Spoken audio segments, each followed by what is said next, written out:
ধন্যবাদ সবাইকে। আপনারা দেখেছেন, আমরা ইতিপূর্বে সবসময় দেখেছি যখনই আমাদের ফুলগাঁয়ের সাথে ফেনী সদরে খেলা পড়ে রেফারি পক্ষপাতমূলক আচরণ করে।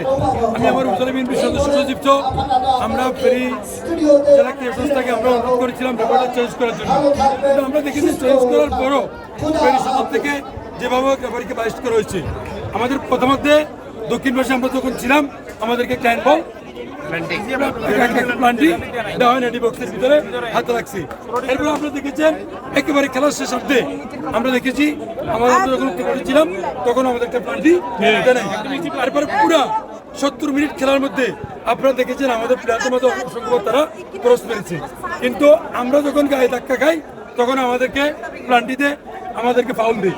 কিন্তু আমরা দেখেছি একেবারে ডিবক্সের ভিতরে আমাদের প্লেয়ারদের উপর হামলা করে, আমাদের প্লেয়ারের উপর ফাউল করে, আমাদের তাদের হাতে বল লাগে, কিন্তু সেগুলো রেফারি গণ্যবোধ করে নেই। আমরা টিম কর্তৃপক্ষের পক্ষ থেকে, আমরা গ্যালারির পক্ষ থেকে, আমরা সাইডলাইন থেকে আমরা যারা এই টিমের সাথে সংযুক্ত ছিলাম আমরা সকলে বারবার প্রতিবাদ জানিয়েছি, কিন্তু কর্তৃপক্ষ এবং রেফারিটা গণ্যবোধ করে নাই। আমরা ফেনী জেলা প্রশাসক মহোদয় এবং কি ফেনী জেলা ক্রীড়া সংস্থাকে অনুরোধ করবো, এই ধরনের পক্ষপাতমূলক যদি আয়োজন করা হয় আমরা ভবিষ্যতে এই ধরনের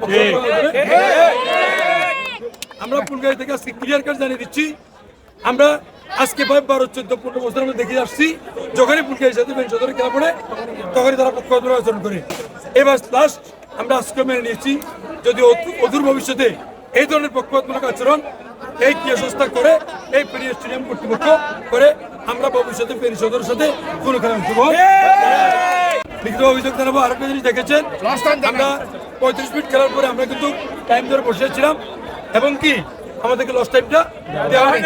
ইভেন আমরা চ্যালেঞ্জ করছি ফেনী জেলা প্রশাসক মহোদয়কে, আমরা চ্যালেঞ্জ করছি ফেনী এই ফুটবল কর্তৃপক্ষ যারা পরিচালনা করেন ফেনী জেলা ক্রীড়া সংস্থাকে, যে আমাদের অসংখ্য ফুলগাজী উপজেলার ক্যামেরা এখানে লাইভে ছিল, আমরা কি মিথ্যা ইনফরমেশন দিচ্ছি কিনা যদি কর্তৃপক্ষ দেখতে চায় আমরা আমাদের ফুলগাজী উপজেলার সাংবাদিকেরা সেটা লাইভে দেখিয়ে দিব কোথায় কোথায় পাউলগুলো আমাদের উপর প্রশাসন করা হয়েছে। আমরা এমনি এটা ফেসবুকে দেবো, সামাজিক যোগাযোগ মাধ্যমে দেবো, আপনারা দেখতে পাবেন কোথায় রেফারি পক্ষপাতমূলক আচরণ করছে। সংশ্লিষ্ট কর্তৃপক্ষ ফেনী জেলা প্রশাসক এবং ফেনী জেলা ক্রীড়া সংস্থাকে বিষয়টা খতিয়ে দেখার জন্য আমরা